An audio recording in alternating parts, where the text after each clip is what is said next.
Halo guys, kita akan belajar tentang struktur dan fungsi jaringan pada tanaman atau tumbuhan.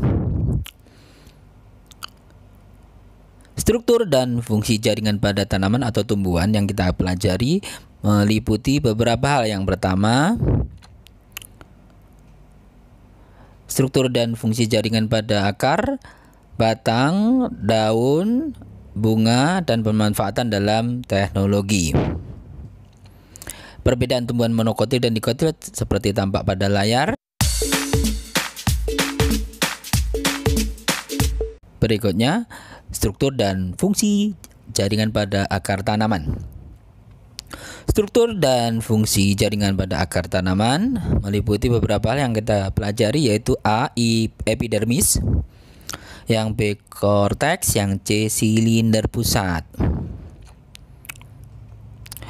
Struktur akar itu ada dari luar, epidermis, korteks, silinder pusat, seperti tampak pada layar, dibelah secara melintang maupun membujur guys. Fungsi akar untuk menguatkan berdirinya batang, menyerap air dan garam mineral, membantu penyerapan oksigen di udara pada tumbuhan tembakau, dan menyimpan cadangan makanan, misalnya pada tumbuhan umbi-umbian.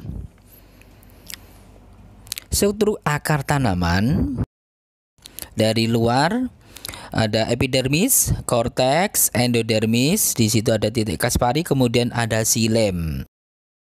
Epidermis merupakan lapisan terluar akar dan hanya terdiri dari selapis sel yang tersusun dari sel-sel yang rapat satu sama lain tanpa ruang antar sel dan berdinding tipis.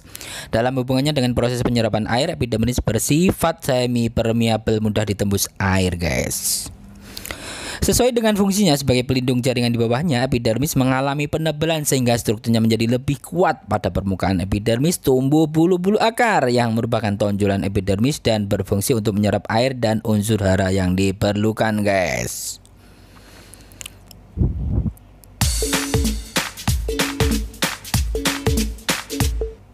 Berikutnya kita akan mempelajari tentang korteks. Struktur korteks pada akar merupakan lapisan kulit pertama di sebelah dalam epidermis.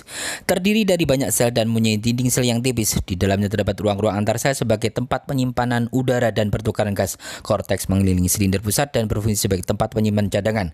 Jaringan yang ada pada korteks antara lain parenkim, kolenkim, dan sklerenkim. Endodermis terletak di dalam korteks. Endodermis berupa satu lapis sel yang tersusun rapat tanpa ruang antar sel guys. Dinding selnya mengalami penebalan gabus. Deretan sel-sel endodermis dengan penebalan gabusnya dinamakan pita Kaspari.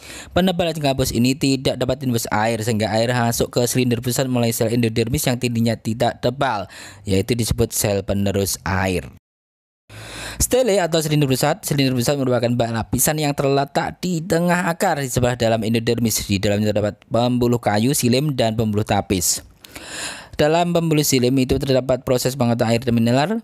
Kemudian floem mengangkut hasil fotosintesis ke seluruh bagian tubuh tumbuhan yang memerlukan guys.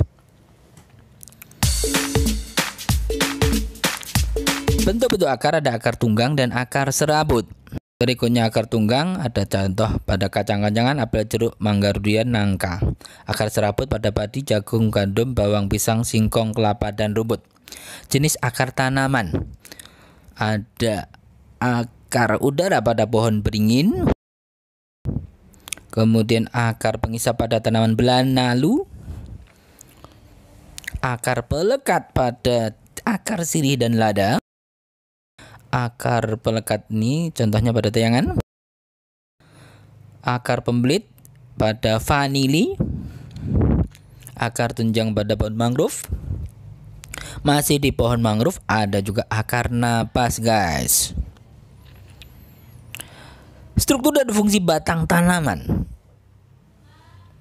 Fungsi batang, tumbuh-tumbuh daun, bunga, dan buah, mengalirkan air, penyimpan cadangan makanan, contohnya kentang, bawang, ubi jalar. Batang berkayu, contohnya mangga, jati, rambutan, mahoni, durian. Di dalamnya ada xilem dan floem. Kemudian batang berumput, contohnya padi, jagung, alang-alang, tebu. Batang basah, contohnya bayam, pisang, kangkung, talas, dan lain sebagainya. Jenis ini batang tampak di tayangan guys. Berikutnya kita akan mempelajari struktur dan fungsi daun pada tanaman, guys.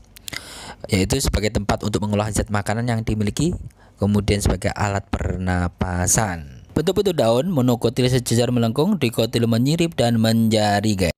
Perbedaan daun berdasarkan tulang daunnya seperti tampak pada tayangan, guys. Fotosintesis juga seperti tampak pada tayangan. Kemudian terjadi pada saat respirasi malam hari dan fotosintesis. Berikutnya stomata, tempat keluar masuknya gas dan uap air. Gambar stomata membuka dan menutup seperti tampak pada tayangan. Berikutnya kita akan mempelajari tentang struktur dan fungsi bunga, guys. Berdasarkan lengkap atau tidaknya bunga tersebut ada pada tayangan. Bunga lengkap contohnya bunga bakung, bunga sepatu. Bunga tidak lengkap contohnya kamboja dan bunga kelapa, guys. Struktur bunga pada tayangan, bagian-bagiannya ada di tayangan juga, guys. Bagian putih ada tangkai putih, kepala putih, bakal buah, bakal biji. Bagian benang sari ada tangkai sari, kepala sari, dan serbuk sari, guys. Struktur jaringan tumbuhan dalam teknologi penerapannya adalah sebagai berikut. Penerapan jaringan daun saat fotosintesis itu ternyata diterapkan dalam teknologi berupa teknologi surya atau solar cell, guys. Memanen energi dari surya. Berikutnya, teknologi yang diterapkan adalah penerapan jaringan akar. Diterapkan pada pembangunan pondasi bangunan. Seperti tampak pada tayangan. Pembangunan pondasi bangunan merupakan penerapan dari jaringan atau struktur jaringan pada akar. Penerapan jaringan batang ternyata juga diterapkan dalam teknologi, yaitu saat membangun tembok disertai dengan besi dan cor. Itu adalah bagian dari penerapan tersebut. Semoga bermanfaat. Sampai jumpa.